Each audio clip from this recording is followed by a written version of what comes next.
perkenalkan, nama saya Siti Ananda, saya mahasiswi program studi Magister Ilmu Kesehatan Masyarakat tahun 2021. Di sini saya mau sharing sedikit mengenai bahaya paparan pestisida terhadap kesehatan manusia. Nah, yang kita bahas pertama adalah agrokimia. Nah, sebenarnya apa sih agrokimia itu? Jadi agrokimia adalah nama umum yang diberikan untuk bahan kimia yang digunakan dalam bidang pertanian. Di sini berfungsi untuk membantu pertumbuhan dan keamanan tanaman dan hasil panen. Nah, di sini ada beberapa klasifikasi dari agrokimia, yaitu pertama pestisida. Di sini dia berfungsi untuk menghancurkan hama. Kemudian insektisida, dia berfungsi untuk menghancurkan serangga. Herbisida untuk membunuh gulma dan tumbuh-tumbuhan.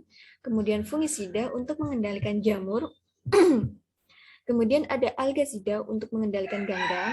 Kemudian rodentisida untuk mencegah penyebaran hewan pengerat, moluskosida untuk mengendalikan moluska, nematisida untuk mengendalikan nematoda, dan pupuk. Pupuk ini berfungsi untuk meningkatkan pertumbuhan dari tanaman. Nah, pestisida merupakan golongan bahan kimia yang umum digunakan untuk membasmi hama dan gulma atau tanaman pengganggu. Organisme target pestisida yaitu jamur, serangga, siput, dan hewan pengerat. Nah, di samping manfaatnya, pestisida juga berpotensi meracuni dan membasmi makhluk hidup lainnya, termasuk tanaman dan serangga yang berguna, binatang, serta manusia itu sendiri. Hal ini dikarenakan kebanyakan bahan efektif aktif dalam pestisida ini tidak memiliki efek toksisitas yang spesifik, sehingga mempengaruhi baik organisme target, non-target, manusia, maupun lingkungan dan ekosistem secara keseluruhan. Nah, untuk kasus keracunan sendiri, ini menurut WHO, 1-5 juta kasus keracunan terjadi setiap tahun khususnya pada pekerja bertani.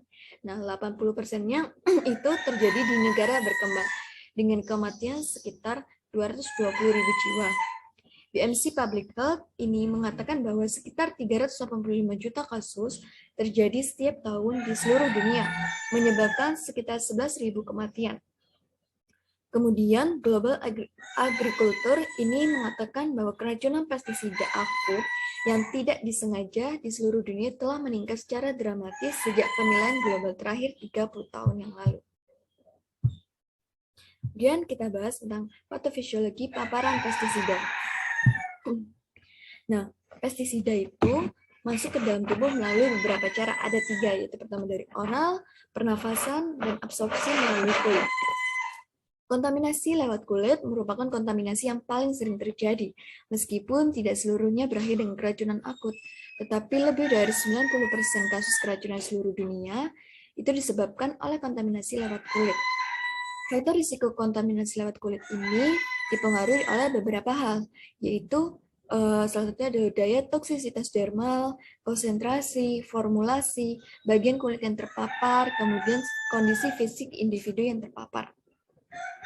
Kemudian pekerjaan yang menimbulkan risiko kontaminasi lewat kulit umumnya itu orang-orang atau petani yang melakukan penyemprotan, pencampuran pestisida, dan proses pencucian alat-alat kontak pestisida.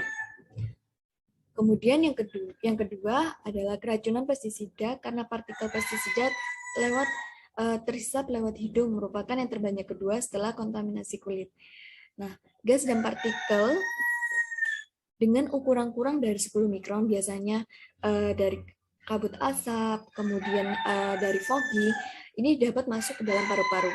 Tetapi jika partikel tersebut ukurannya lebih dari 50 mikron, ini tidak mencapai paru-paru, tetapi hanya akan menempel di selaput lendir hidung atau di kerongkongan. Bahaya menghirup pestisida lewat saluran pernafasan juga dipengaruhi oleh LD50 pestisida yang terhirup, kemudian ukuran partikel, bentuk fisik pestisida, dan lamanya paparan.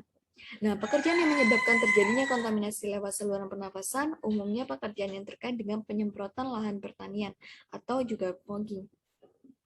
Kemudian cara yang ketiga yang jarang sekali terjadi itu lewat oral atau intake. Nah, di sini peristiwa keracunan lewat mulut sebenarnya tidak sering terjadi dibandingkan kontaminasi kulit dan kontaminasi lewat hidung. Nah, di sini contoh oral intake misalnya saat makan, minum, merokok.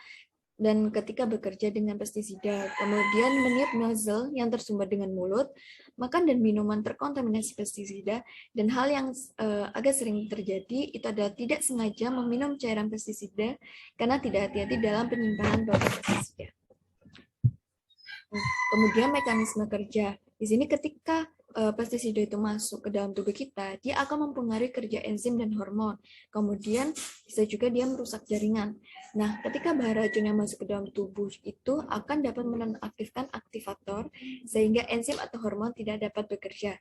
Kemudian pestisida ini tergolong sebagai endocrine disrupting chemical, yaitu bahan kimia yang dapat mengganggu sintesis, sekresi, transport metabolisme, pengikatan, dan eliminasi hormon-hormon. Kemudian dia akan merusak jaringan. Di sini masuknya pestisida ini menginduksi produksi serotonin dan histamin. Hormon ini memicu reaksi alergi dan dapat menimbulkan senyawa baru yang lebih toksik. Kemudian kita akan belajar tentang keracunan akut dan kronis.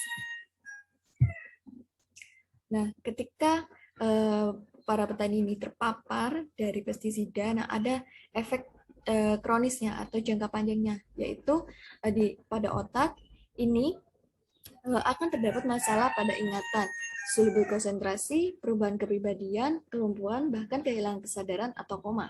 Kemudian pada efek di paru-paru itu manifestasinya yaitu adalah batuk yang tidak kunjung sembuh atau merasa sesak di dada. Nah, ini merupakan manifestasi gejala penyakit bronkitis, asma, atau penyakit paru-paru lainnya. Kemudian, lambung dan usus juga terpapar pestisida akan menunjukkan respon rasa panas, mual, muntah. Bahkan respon fatal yang dapat terjadi yaitu perforasi, perdarahan, dan korosi dari lambung ataupun usus. Nah, kemudian keracunan kronis lainnya yaitu senyawa racun ini diubah menjadi senyawa lain yang sifatnya tidak lagi beracun terhadap tubuh oleh organ hepar. Nah, tetapi jika paparannya terlalu sering-sering atau selama bertahun-tahun, hepar ini akan menjadi tidak sehat lagi dan kemudian akan menyebabkan penyakit hepatitis, sirosis, bahkan kanker hepar. Kemudian individu yang terpapar pestisida ini mempunyai kemungkinan lebih besar untuk mengidap kanker. Penyakit kanker yang paling banyak terjadi yaitu kanker darah atau leukemia, limfoma non-Hodgkin, dan kanker otak. Kemudian beberapa jenis pestisida ini dapat mengganggu sistem kekebalan tubuh. Nah, ini berarti tubuh akan mudah sekali terkena infeksi. Nah, keracunan akut, dan di sini keracunan akut terjadi apabila efek keracunan pestisida langsung pada saat dilakukan aplikasi atau ketika setelah aplikasi pestisida. Nah, di sini ada dua reaksi dari keracunan akut, yaitu efek akut lokal dan efek sistemik. Di mana efek akut lokal ini hanya terkena kontak langsung dengan pestisida.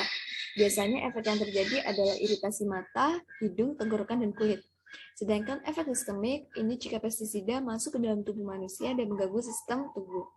Nah, biasanya yang terjadi adalah bergeraknya saraf-saraf otot secara tidak sadar, kemudian pengeluaran air mata, kemudian pengeluaran air ludah secara berlebihan, kemudian pernapasan menjadi lemah atau lebih cepat. Nah, mari kita diagnosisnya.